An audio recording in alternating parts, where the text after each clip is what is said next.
I'm Kimi, Werner, and I like to hunt. The hunt is about feeding my family, being immersed in nature, being a part of nature.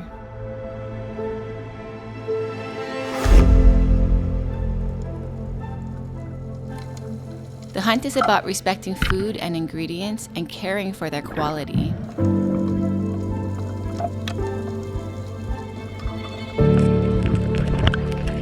Bubba has given me the knives I need to bring home fish and fillet them. But the hunt isn't complete until I'm sharing a meal with people I love. Now with the new collection of Bubba chef knives, I have the tools I need to complete the hunt.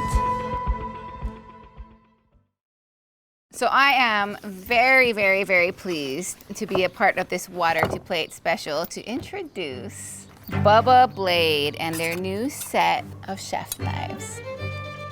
I've actually been testing mine and using mine for a while. That's why I keep them in this travel case. And there's a whole set, but I bring a few of them with me wherever I go. And I'm gonna be using them to make something really delicious today. We're gonna make spicy ahi sushi because I just got some fresh ahi. There's still some blood that we can kind of cut out and trim up. And for this, I'm gonna use my chef knife. I feel like it's very versatile and I can use it for meat, for fish, for veggies. So now I'm just gonna start cutting this into thinner slabs that are a little more workable. I might save this because we don't need a whole lot of fish to make this sushi. So using my knife, I'm just cutting this into little cubes. I don't want it so minced where it's gonna be like ground fish, but I want it definitely smaller than a standard poke cut. I want it to be a small dice. And I'm gonna put it right in a mixing bowl and start dressing it. The first seasoning for me is always Hawaiian salt. If you don't have Hawaiian salt, make sure you just use a salt that has a really coarse grain. I just grab a nice generous pinch. We basically want every cube to be salted. The next step for this spicy ahi recipe is sriracha. I'm just gonna go and, again, be quite generous. It's supposed to be spicy. So you can buy sesame oil and chili oil in just about, I don't know, any big grocery store. Chili oil. And now I'm gonna do the same with sesame oil. We're gonna just give that a stir and I can just smell these flavors. I can smell toasted sesame seeds and roasted chilies and beautiful, beautiful ahi. And so for the green onions, I'm going to use my nakiri. It's a Japanese style blade made for cutting vegetables. It has a beautiful straight edge and that makes really nice uniform cuts. I'm gonna add them all in. They're gonna give a little texture, a lot of flavor.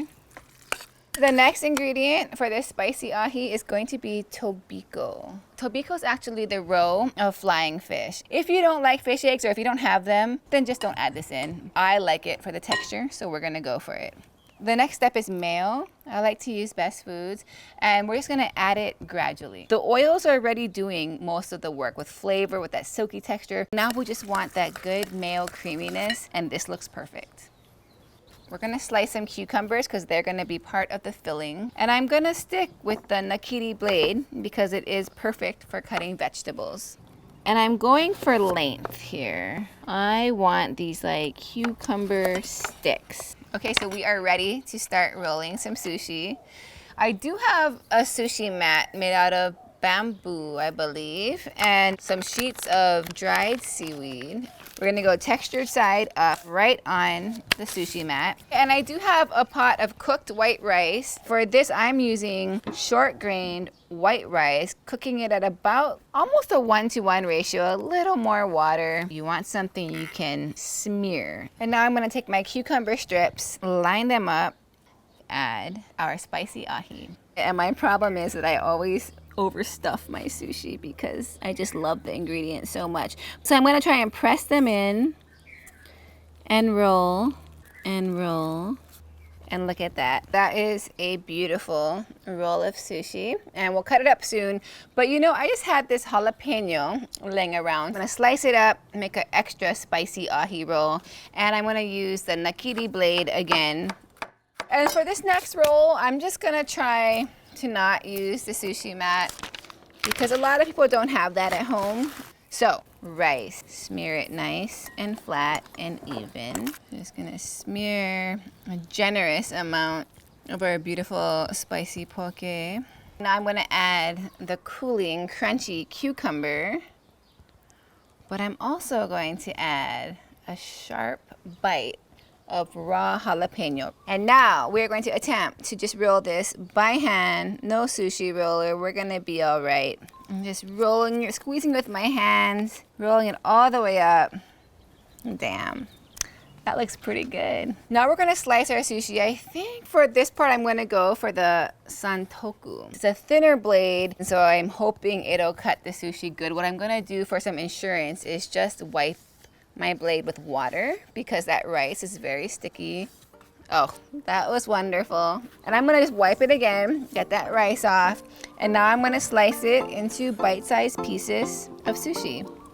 You can always just add a little extra love or a lot of extra love to your individual pieces. Little sprinkles of sesame seeds, furikake, whatever you want. It's not necessary, but that is a beautiful board of sushi right there.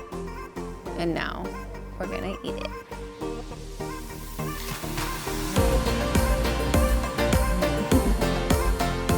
It is delicious. It is such a good flavor, texture. It's beautiful and just makes me so grateful to live somewhere where I can get beautiful fresh fish. Treating it like this, it's important.